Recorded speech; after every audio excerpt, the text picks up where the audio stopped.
बिस्मिल्लाहिर्रहमानिर्रहीम। अल्हम्दुलिल्लाहि रब्बिल आलमीन। उलमाओ इकराम कहते हैं कि इस्लाम में 5 अरकान के बाद 6वां अरकान हलाल और हराम की इल्म रखना है। आज का बहुत ही अहम और ख़ास टॉपिक है, वो है जाली बिल्स यानी फेक बिल्स का बिजनेस। आज बिल्डर्स फेक बिल्स और उससे होने वाली हराम कमाई के बारे में जानने की कोशिश करेंगे इंशाअल्लाह। बिल्डर्स असल में वो होता है जो सेल्स या परचेज बिल्स बनाता है, लेकिन आजकल यह लोग झूठे फ्रॉड और फेक टैक्स बिल्स बनाकर लोगों को इलीगल तरीके से मदद करते हैं। थोड़ा सोचिए, अगर एक आदमी ने मार्केट से बिना बिल के माल क्यों खरीदता है?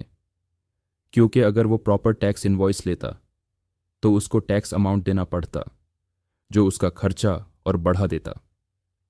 अब वो क्या करता है, किसी बिल्डर के पास जाता है और उससे कहता है, एक ऐसा बिल बना दो जिसमें लिखा हो कि मैंने इतने का माल खरीदा और इतना टैक्स भी दिया।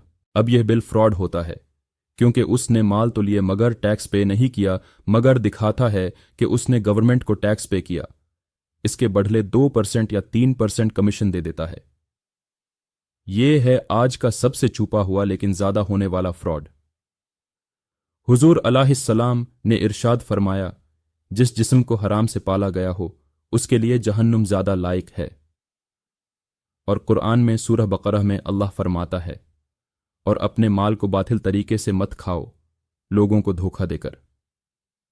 यानी जो पैसा झूठ, फ्रॉड या टैक्स छुपाने के जरिए कमाया गया हो वो हराम है, नापाक और बेबरकत होती है। इसका अंजाम क्या होगा समझने की कोशिश करें। यह पैसा दुनिया में तो शायद सुकून दे, लेकिन इस पैसे से की गई इबादत मकबूल नहीं होती।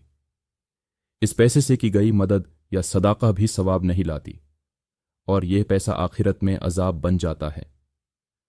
अपने लिए हलाल कमाए और अपनी औलाद के लिए भी हलाल छोड़कर जाए। दुआ करते रहें, या अल्लाह हलाल से मुझे काफ़ी कर दे और अपने फजल से मुझे किसी का मोहताज ना बना।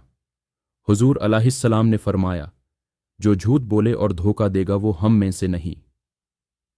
मौत का कोई भरोसा नहीं, उसे काबिल तौबा कर लीजिए। आखिरी बात, हमारा मकसद सिर्फ उम्मत मुस्लिमा को दीन की बातों को समझाना, गुनाहों और हराम से बचाकर हलाल की तरफ ले आना है। किसी को जालील करना या तकलीफ देना हरगिज हमारा मकसद नहीं है। हमारा यह पैगाम सिर्फ नसीहत करना है, नफरत करना नहीं। अल्लाह हमें सुनने से ज्यादा अमल करने की तौफीक अता फरमाए। आमीन। अल्लाह हफीज।